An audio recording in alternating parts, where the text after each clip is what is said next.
ওদের দেশটা দেউলিয়া বানাইছে সাবেক প্রধানমন্ত্রী, ওদের সোনার দেশটা শোষণ করলো লুইটে পুইটে খাইয়া রে প্রধানমন্ত্রী। কথা বল না কে? ওই যে কোথায় রইলেন কামরুল ইসলাম, কোথায় কাদের কাকা? ওই গেল সে ওই মহিলার শ্বেতাং শ্বেতাং কথা। কোথায় রইলেন কামরুল ইসলাম, কোথায় কাদের কাকা? ওই গেল সে ওই মহিলার শ্বেতাং শ্বেতাং কথা। ওদের দলের মানুষকে ভাষাইয়া, দলের মানুষ ভাষাইয়া দিল্লি করিলে ভাষাবে প্রধানমন্ত্রী। ওদের 41 সাল পর্যন্ত ক্ষমতায় থাকিবে, নমরুদের মতো দেশটা শাসন করিলে। কথা কম মনে হলো বাবার দেশ। 41 সাল পর্যন্ত ক্ষমতায় থাকিবে, নমরুদের মতো দেশটা শাসন করিলে। ওদের ছাত্রদের এই রক্ত নিয়ে, ছাত্রদের ওই রক্ত নিয়ে কেমন খেলা খেললে রে প্রধানমন্ত্রী। এই দেশটা দেউলিয়া বানাইছে সাবেক প্রধানমন্ত্রী। চিল্লে বলুন ঠিক কিনে? এখন ওই দল কিছু লোক পরে চলে বসে টাকার মা মা আসবে, তোর মা আরো আসতেছে। তোর মা তো সাগরে বাসা থেকে চলে গেছে। তোর মা যা আরামে মামুর বাড়িতে দুধ কলা খাচ্ছে, আর তোরা বাড়িঘর ছেড়ছিস। অনেক লোক বাড়িঘর ছেড়ছে না। দেখে রাজনীতি করেন, আমরা কি আবৃত্ত না করি? রাজনীতি একটা দল করবে। বিগত আরো সরকার বউ দাঁড়া ছিল, খাটের উপরে দাবাস করে ঘুরে গেছে। তুমি পইলে অল্পের চাইতে আল্লাহ কানের বগল দিয়ে বাঁচাইছি। যেমন বউ বলতেছে, স্বামী আমি ঠকি নাই, আমি ঠকি নাই রে, তুমি আমার 10 নাম্বার স্বামী রে। আমার আগে 9 টাকা তোক দিয়ে 10টা। যুবক তুমি যদি আমার মেয়েকে ঠকাও, লেখে রাখো রাত 12টার পরে তোমার মেয়েকে আর একটা যুবক ঠকাইবে। কত বুঝতেছেন না? এই কথাটা আল্লাহ বলছে, আল খবিসাতু লিল খবিসা ওয়াল খবিসুনা লিল খবিসা। খবিস মার্কা ছেলের ভাগ্যে খবিস মার্কা বউ মিলবে, খবিস মার্কা বউর ভাগ্যে খবিস মার্কা ছেলে মিলবে। চিল্লে কোন ঠিক কিনে? এ কথা কার আছে না আয়াত যে আল খবিসাতু লিল খবিসা ওয়াল খবিসুনা লিল খবিসা? খবিস মার্কা ছেলের কাছে খবিস মার্কা বউ মিলবে। আমি কোচিতে ইস্তেরি করে দিয়ে যাবো। তুমি ভাবছো যে 6টা ঠকাইছি আমার বউ ভালো, তুই যদি 6টা ঠকাইছিস তোর বউ 11টা ঠকাইছি। এখন তো ঠিক করবি, এখন তো ইস্তেরি করতেছি। মৌলানা ভাই ইস্তেরি হচ্ছে তো, আমি ময়লা আলা জামা দুইয়া পরিষ্কার করে ইস্তেরি করে দিয়ে দেবো। একটা কথা যদি মানিয়ে চলে, আর জীবনে যে হুঁশিয়ার মারা আমার কানবেন না আমি জানি। জীবনের শেষ চিন্তা করতে আব্দুল হাকিম মৌলানার আর ইমাম সাহেবের খাওয়া কাম নাই। বাংলাদেশে কত মৌলানা রয়েছে, হ্যাঁ আনা বাধ্য হয়ে বাচ্চা আনসারে কানছি। বাইরের মৌলানা নিয়ে আসলে কাজ দিয়ে কুই দিয়ে পাই দিয়ে বুঝ দিয়ে করে ম্যাকথানি করে দিয়ে যাবে, আর এ খালি ইস্তেরি করতে। বড় বড় চোখ করে টাকা আছে আপনার, বড় বড় চোখ দিকে টেবিলে না মাথা দেবো না। আমার ভাইয়ের আমার নবীর বিবি মা আয়েশা রাদিয়াল্লাহু তাআলা আনহা বাদান পানি পান করছে। যেই জায়গা পানি পান করছে আমার নবী ওই জায়গা মুখ লাগাইছে। মা আয়েশা বললেন, রাসূল গো আপনি আমার এতে পানি পান করলেন। নবী বললেন, আয়েশা রে আমি নবী তোমার এতে পানি পান করে নারীদের ইজ্জত মর্যাদা বাড়িয়ে দিলাম। চিল্লাইয়া পান মারহাবা। এই জন্য স্বামী স্ত্রী একই প্লেটে বাদান খাবার খাইবেন, আপনি বিবির মুখে তুলে দিবেন, বিবি আপনার মুখে খাবার তুলে দিবে। আল্লাহর আসমান থেকে রহমত বর্ষিত করবে কে? আর আমাদের দেশে বোর একটা গেলাস, স্বামীর একটা গেলাস। আমার এক ভাই বললাম, ভাবি বললাম, ভাবি আমরা খাবার বসলি দুজনে এক গেলাস। আমার ভাবি কয় গেলাস কম কে? তোমার বোর দুজনে একসাথে খাইতে বসছি। ও যেখানে মুখ লাগায় আমি ওই জায়গায় মুখ লাগাই। উনি থুতু বলি কম তোমরা কি করো? তোমার বাড়ি এক গেলাস আর আমার এক গেলাস।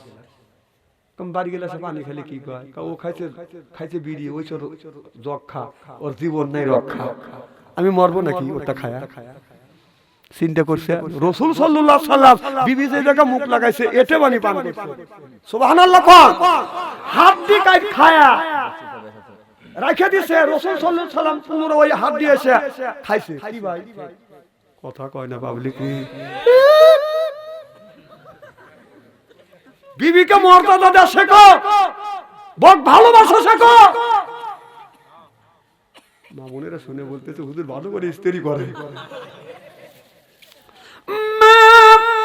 আয়েশা রাদিয়াল্লাহু তাআলা আনহা নবীর হাত ধরে বাদান টুলের উপরে বসাইয়ে গোসল দেওয়াচ্ছে শরীর থেকে বাদান পানি যখন পড়তেছে পানিটা জমিনে পড়ে বাদান লাল হয়ে যাচ্ছে নবী বলে আয়েশা আমারে গোসল করেছো পানি জমিনে পড়তেছে লাল হইছে কারণটা কি মা আয়েশা বলে নবী গো আপনি যেই টুলে বইছেন ও সতর্ক অবস্থায় টুলের নিচে আমার পা পড়ে গেছে আমার নবী অমনি বাদান তাড়াহুড়ো করে নামলেন কত জায়গা ধরলেন আর বললেন ইন্না আতাইনা সাবাহ থুতু মোবারক লাগা দিলে রক্ত বন্ধ হয়ে গেলেন নবী বলেন আয়েশা এত কষ্ট করিলে কে আয়েশা বলে নবী গো শুধু পাও কেন যদি আমার কলিজাও যদি পড়তো আমি আমার বিশ্ব নবীকে ওঠার জন্য বলতাম না সিল্লা কোন সুবহানাল্লাহ আমার নবী বলে আয়েশা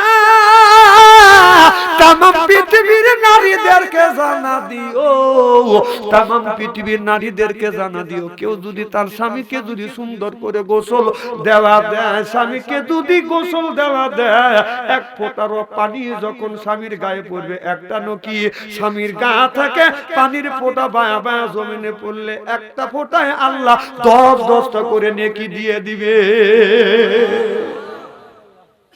এক বুড়া একদিন করতেছে হুজুর 5 দিন ধরে গোসল দেই না শীতের কারণে নামাজ কি হয় তুমি আপনার কি বউ নাই কয় বউ আছে বেটার বউ আছে কোন পানি কি একটু বয়েল করে দেয় না কয় না হুজুর আমাকে আপনাকে দেয় কোন যে শীত শুরু থেকে শেষ পর্যন্ত প্রত্যেকদিন পানি হিট করিয়া গরম করে আমাকে গোসল করা দেয়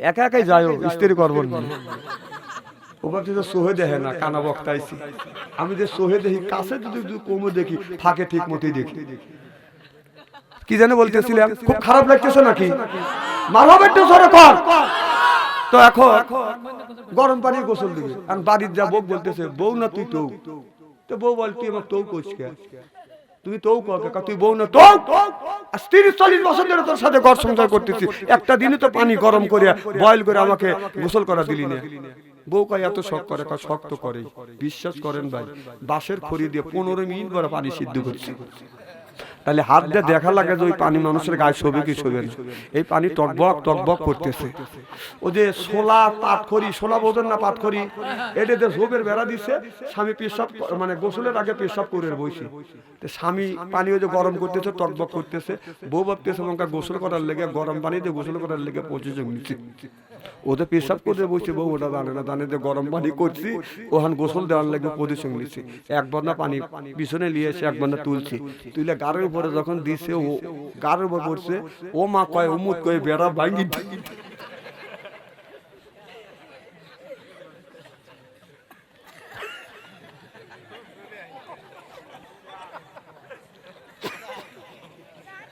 না না মানুষ নেকি আছে মানুষ মানে নেকি তোলা লাগবে নাকি আর এক বাইল থেকে আর এক বন্যা পানি তুলে আসে তোমার গোসল করা দিই তোর গোসলে পানি লাগবে না এদিকে পিঠের চামড়া নেই মেয়েটা এমন চালাকের চালাক চিন্তা করতে জীবনে জেনে বউ আমার কাছে পানি না স্বামী যেন গোসলে পানি না আমার ভাইরা মুসলমান ভাইরা আল্লাহ হাবিবের উম্মতেরা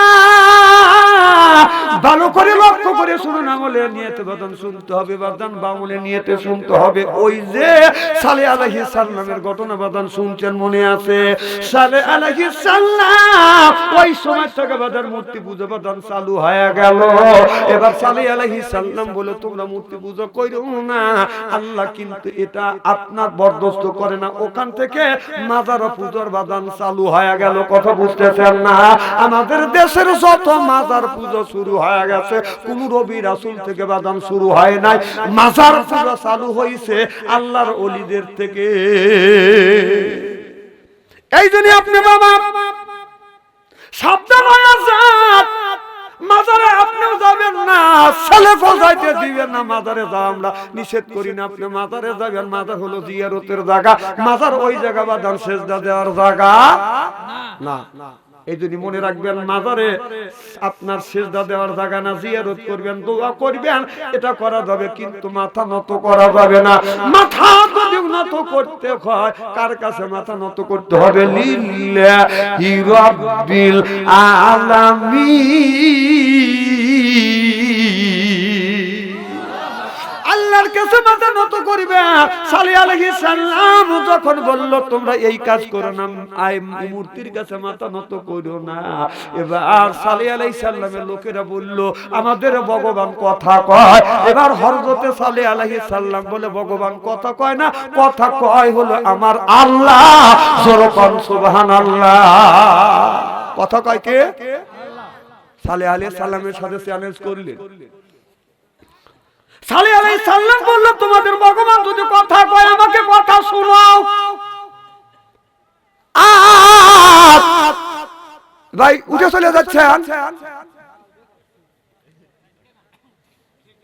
উনি একবারে যাচ্ছে নাকি? এক নম্বরে, ঠিক আছে। হ্যাঁ, নাই আমার বলা লাগবে যে এক নাম্বার দুই নাম্বার আমি বুঝি তো। এক লোক তুললে আমি জানি যে এক নম্বরে যাচ্ছে, দুই নাম্বার দুই লোক তুললে বসবো যে দুই নম্বরে, আর তিন নাম্বার তিন লোক তুলে বসবো যে বিড়ি খেয়ে যাচ্ছে। এগুলি জ্ঞানটা আমার আছে।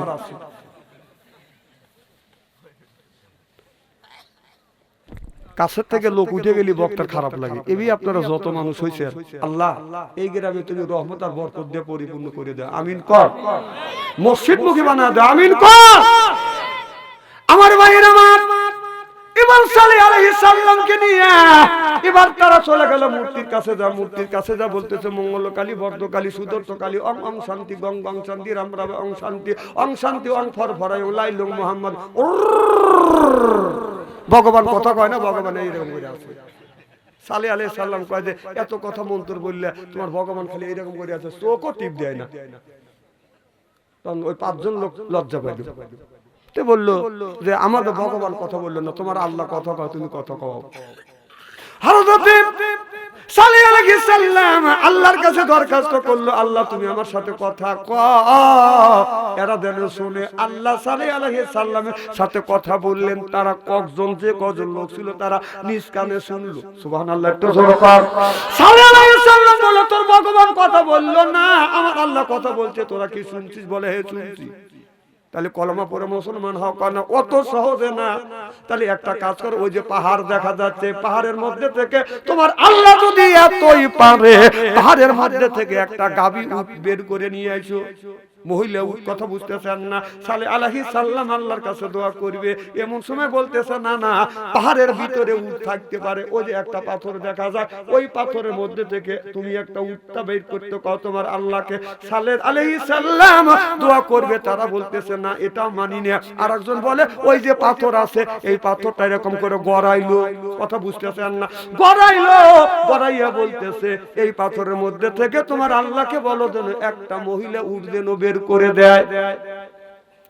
সালেহ আলাইহিস সালাম আল্লাহর কাছে মুনাজাত করলো, আল্লাহ যেই এই পাথরটা পরীক্ষা নিরীক্ষা করে গড়াইলো, জানে ওরা চিন্তা করতেছে ওর ভিতরে যেন উট না থাকে। পাথরের মধ্যে উট থাকে কোনদিন? ওরা এমন অবিশ্বাস করছে, পাথরটা নিয়ে গড়া গুড়া দেখছে যে কোন ছিদ্রের মধ্যে দরজার মধ্যে দরজা আছে নাকি, এর মধ্যে উট পাওয়া যায় নাকি। হ্যাঁ, এই ওয়াজের সময় চলে দেবে যাতে মনে না থাকে তোমার। এদিক তাকান, খুব খারাপ লাগতেছে। নারায়ে তাকবীর। এবার পাথরটা যখন গড়ালেন, বললেন সালেহ আলাইহিস সালামকে বললেন উটটা বের করো। সালেহ আলাইহিস সালাম যখন দোয়া করলেন, আল্লাহ পাথরের মধ্যে থেকে উটটা বের করে দাও। তারা তাকা আছে, দোয়া কবুল হয়ে গেছে। আস্তে আস্তে পাথরটা এরকম করে বড় হয়ে যাচ্ছে। পাথরটা বাদান ছড়িয়ে গেছে, দরজার মতো হয়ে গেল। পাথরের ভিতর থেকে আস্ত বড় একটা মহিলা উট আস্তে আস্তে বাদান হেঁটে বের হয়ে আসছে। চিল্লাইয়া কোন আল্লাহু আকবার।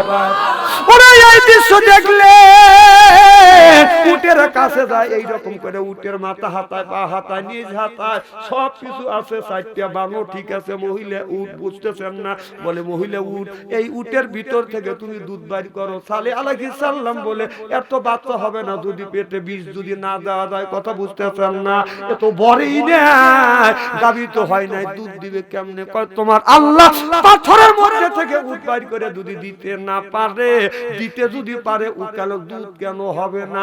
এবার সালেহ আলাইহিস সালাম আল্লাহর কাছে দোয়া করলো, আল্লাহ এই উটটা কোনোদিন গাভীন হয় নাই, আল্লাহ তুমি এই উটটার ভিতরে দুধ দাও। আল্লাহ বলে সালেহ আলাইহিস সালাম ওদেরকে বলো বাড়িতে যা, কেউ বালতি নিয়ে আসো, কেউ দলছে, কেউ কলসি, কেউ ডাম নিয়ে আসুক। কয় ডাম দিয়ে কি করবে? কয় দুধ তোলা লাগবে না। সুবহানাল্লাহ, একটু জোরে কর।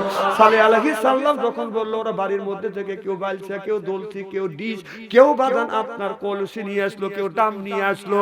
সালেহ আলাইহিস সালাম উটনির ওলানে যখন হাত বুলালেন, এ উটনি আল্লাহর হুকুমে তুমি দুধ দাও, অমনি চাই বান দিয়া দুধ বের হচ্ছে, এরকম করে বাদান টানা লাগে না। বালতি ভরে গেল, দলসি গুনি ভরে গেল, কলস গুনি বাদান ভরিয়ে গেল, ডাম ভরে গেল, ভরিয়ে বাদান জমিনে বাদান পড়ে যাচ্ছে। সুবহানাল্লাহ বললেন না?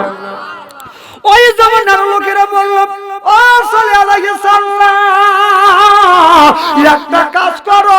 বলে কি কাজ করব? কয় কাজটা হলো তোমার এই কাজটা করবে, এই গাভীটা যেন আল্লাহ আবার ফেরত না নেয়। আমাদের যখন ক্ষুধা লাগবে এই গাভীটা দোয়া দোয়া আমরা দুধ পান করব। আমাদের অনেকের ছেলে আছে, অনেকের দুধের দরকার, অনেক বুড়া মানুষ আছে দুধের দরকার। কথা বুঝতেছেন না?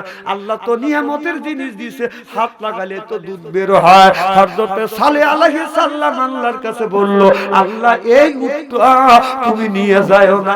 সুবহানাল্লাহ। শোনেন, ইদানিং আমার একটা বদনাম হয়ে গেছে, বলবো কি একটু? সেটা হলো আমার মাহফিলে এসে যারা জমে তারা কিন্তু বেশি দিন বাঁচে না। আমার কথা কি বুঝতেছে? আমার মাহফিলে যারা জমবে তারা কয়েকদিন পরে কই বুঝতেছে। আবার যে আব্দুল হাকিম মাওলানা কি নাম সাহেব কইবেন যে বাদশাহ থেকে কান্তিলা বিচারা বাদশা লোকটা জমছিল, লোকটা মরে গেছে, এই দোষ কারোর মাথার উপরে চাপাইতে পারবে। খুব খারাপ লাগতেছে, আমি বুঝতেছি তো। আমার ভাইরা, আমার এ মুসলমান ভাইরা, আল্লাহর হাবিবের উম্মতেরা, আল্লাহর কাছে সালেহ আলাইহিস সালাম দোয়া করলো, আল্লাহ এই গাভীটা তুমি নিয়ে যাও না। আল্লাহ বলে গাভীটা জমিনে থাকবো, যখন খুশি দুধ দোয়া দোয়া তোমরা পান করবে। তবে একটা কথা, কেউ যদি এই গাভীটাকে আপনার আঘাত করে, মানুষ কিন্তু আঘাত করলে এই এই এলাকায় কিন্তু গজব পড়ে যাবে। কথা বুঝতেছেন না? এই গাভীটা ছেড়ে রাখছে, যেখানে খুশি সেখানে যাচ্ছে, আর যা খুশি তাই খাচ্ছে, যার মন চাচ্ছে বাদাম দুধ নিয়ে যাচ্ছে। সুবহানাল্লাহ বললেন না? এমন সময় ওই জামানার ভিতরে একজন চরিত্রহীন মহিলা ছিল। ওই মহিলার সাথে খারাপ কাজ করবার জন্য দুইটা লোক গেছে। ওই দুইটা লোক যখন গেছে, ওই খারাপ মহিলা বলল, আমাদের সাথে খারাপ কাজ যদি করতে চাও, ওদের সালেহ আলাইহিস সালামের উটটাকে মাইরে হালা দিতে হবে। উটটাকে যদি মারতে পারো তাহলে তোমাদের সাথে খারাপ কাজ করব। এবার ওই খারাপ দুর্চরিত্র দুইটা লোক বলে, আমরা মারবো না, কারণ আল্লাহর গজব আসবে। অতএব আমরা ওই এলাকার মধ্যে বাদান 7টা বাদান ডাকাত ছিলেন, এই 7টা ডাকাতকে আমরা টাকা দিয়ে বলবো দেখি মারে কিনা। 7টা ডাকাতকে বলে, তোমাদের টাকা দিব, তোমরা সালেহ আলাইহিস সালামের উটটাকে মারতে পারবে। কয় টাকা দিলে আমরা সব কিছু করতে পারবো। কথা বুঝতেছেন না? আমাদের দেশে বাজার বিচার সালিশ করতে গেলে প্রধানদের টাকা দিলে ন্যায় বিচার অন্যায় করে, অন্যায় বিচার ন্যায় করে। জোরকন ঠিক কিনে? ওদের যাহার মাথায় আছে তেল ভাই, যাহার মাথায় আছে তেল ভাই, তেল গোছে তাহার মাথায়। বাংলাদেশে বসত করা দায়, টাকার জোর আছে যাহার, লাঠির জোর আছে যাহার, সেই গ্রামের নেতা হয়। ওদের লাঠির জোর আছে যাহার, সেই গ্রামের প্রধান হয়। বাংলাদেশে বসত করা দায়। গরিবের ছেলে আর ধনীর ছেলে মারামারি করছে। গরিবের ছেলে মাথায় কাটা কাজ করে অভ্যাস না, রাত পর শক্ত না। গরিবের ছেলে 2-4 দিছে, তা না শুয়ে পড়ছে, শিক্ষুর করতে করতে বাদ চলে গেছে। ওরা গরিব হলেও ওখানে গোষ্ঠীর জোর আছে। কথা বলতো না, কত গরিব আসলে গোষ্ঠীর জোর আছে না, ধনী ব্যক্তির ছেলে মারি খা বাদ গেছে, আব্বা অমুকের ছেলে আমাকে মারছে, আর গোষ্ঠীর 10-15 হান লাঠি আছে, বলতে কে কোথা আছিস, এত বড় সাহস আমার ছেলেকে মারে। লাঠি ভালো দিয়ে যা দেখা যে গরিবের পক্ষে 50 খান লাঠি, তখন লাঠি ভালো দে, আল্লাহ বিচার করবি। যদি দুর্বল হতো কি করতো, বাইরে শোয়াইতো, নিয়ম কিন্তু তাই। কথা কম, এই যে আমাদের কাদের কাকু বলছিল খেলা হবে, খেলা হবে, আসো খেলি। পাবলিক যখন এই খেলা হবে এই কথা শুনে তিতে তিতে হয়ে গেছে, পাবলিক যখন খেলার জন্য রেডি হয়ে গেছে, কাদের কাকু নাই। কথা কর, ওদের দেশটা দেউলিয়া বানাইছে সাবেক প্রধানমন্ত্রী, ওদের সোনার দেশটা শোষণ করলো লুইতে পুইতে খাইয়া রে প্রধানমন্ত্রী। কথা বল না কে, ওই যে কোথায় রইলেন কামরুল ইসলাম, কোথায় কাদের কাকা, ওই গেল সে ওই মহিলার সেতাং সেতাং কথা। কোথায় রইলেন কামরুল ইসলাম, কোথায় কাদের কাকা, ওই গেল সে ওই মহিলার সেতাং সেতাং কথা।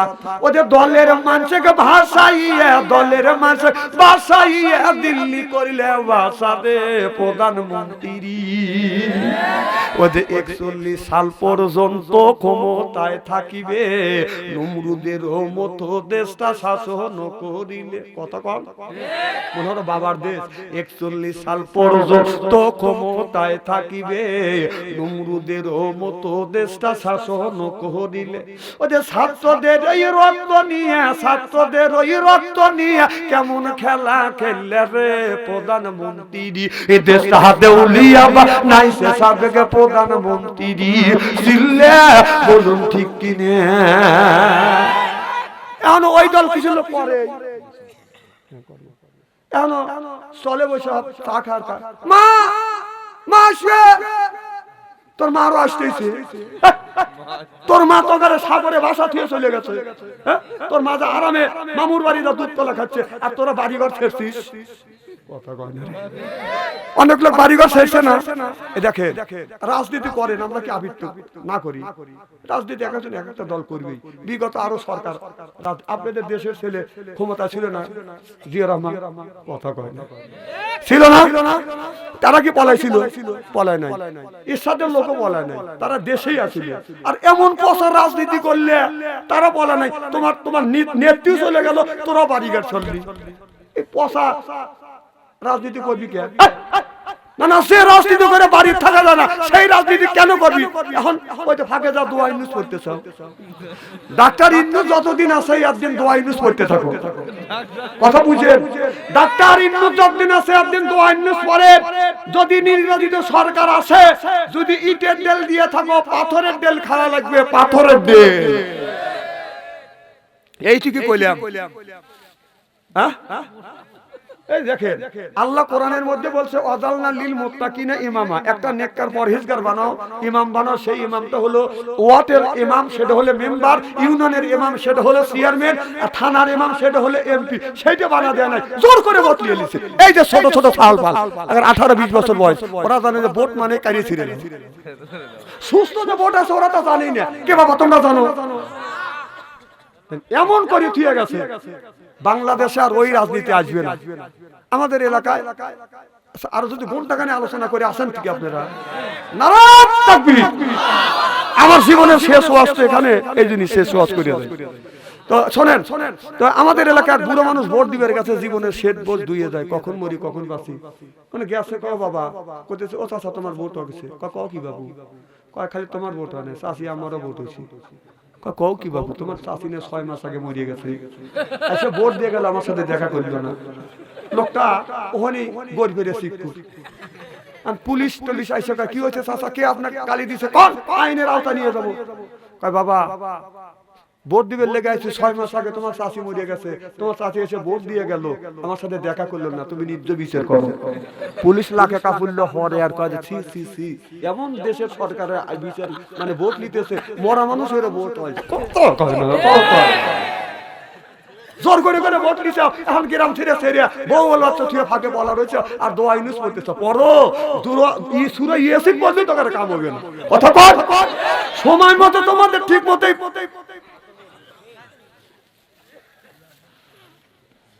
না না, ওই দল তো অনেক লোকই করছে, তারা তো বলা নাই, তুই বলা লিখে, তাহলে নিশ্চয়ই অন্যায় করছিস। কথা কর না কে পড়ে গেছে আজকে বিপদে। নারাজ তাকবীর। আমার ভাইয়ের আমার খুব খারাপ লাগতেছে। কোন চলে যাচ্ছে? জরুরত ছেড়েছেন, একটা চা বল আনেন নাকি খালি? আচ্ছা আচ্ছা ভাই, 12টা পর্যন্ত আপনারা আসান তো ইনশাল্লাহ?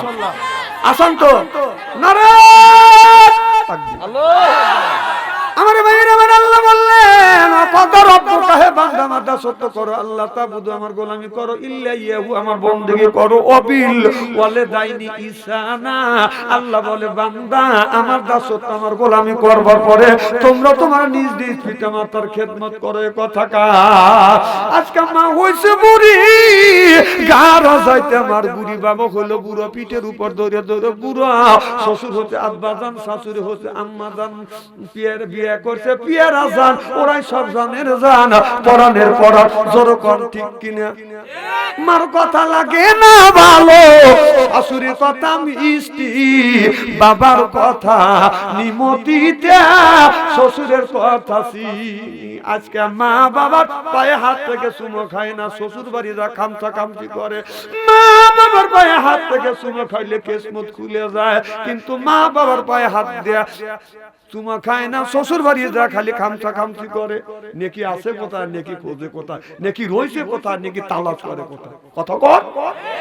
আমাদের এলাকা নিয়ম আছে, নতুন বউ আসলে স্বামী গেছে পায়ে হাত দিয়ে সালাম করে। আপনাদের এলাকায় নিয়ম আছে না?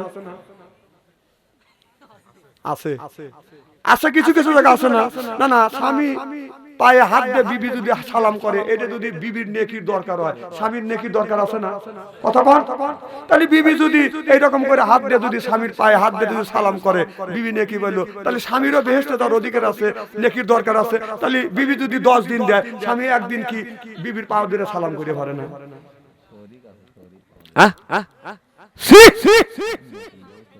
নতুন বউ এসে সৌদিক সালাম দেয়, এগুলি পাইছেন কোনে? সালাম দিবি তোর মার কাছে, মার পায়ে সালাম দিয়া হাত থেকে সুমা খায়, কিসমত খুলে দেবে। সুবহানাল্লাহ তোর কর। উনি তো খামতা কামতে করতেছে, যে হরির কাছে নেকি নাই। আমাদের দেশে নিয়ম আছে, পীর সাহেব পা টান করে থাকে, মুরিদ যা পা হলাম। কথা কর। তাহলে 30 দিনে মাস হয়, 29 দিন মুরিদ যায় পীর সাহেবের পা ধরে সালাম করলো। খালি সওয়াব কি খালি মুরিদেরই দরকার না, নেকি মুরিদেরই দরকার না, পীর সাহেবের নেকি দরকার আছে? কথা কয় না রে, পীর সাহেবের দরকার আছে না? তাহলে 30 দিনে মাস হলে 29 দিন মুরিদ যায় আপনার পীর সাহেবের পা ধরে সালাম করবে, আর একদিন মুরিদ বলবে যে হুজুর 29 দিন আমি আপনাকে সালাম করছি, আপনি একদিন সালাম করেন। তখন পীর কি করবে? না না, একদিন তোমাকে সালাম দেওয়ার কথা বলার পরে যদি সে যদি বেয়াদব হয়, তাহলে তুই 29 দিন সালাম দিছিস, তুই 29 নম্বরের বেয়াদব। না এই ওয়াজ তো সব মৌলবি করবে তা না।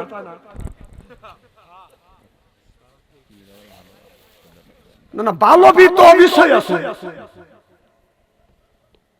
ভালো পীর আছে দেখে এ দেশটা আছে, ভালো মানুষ আছে দেখে দেশটা চলে।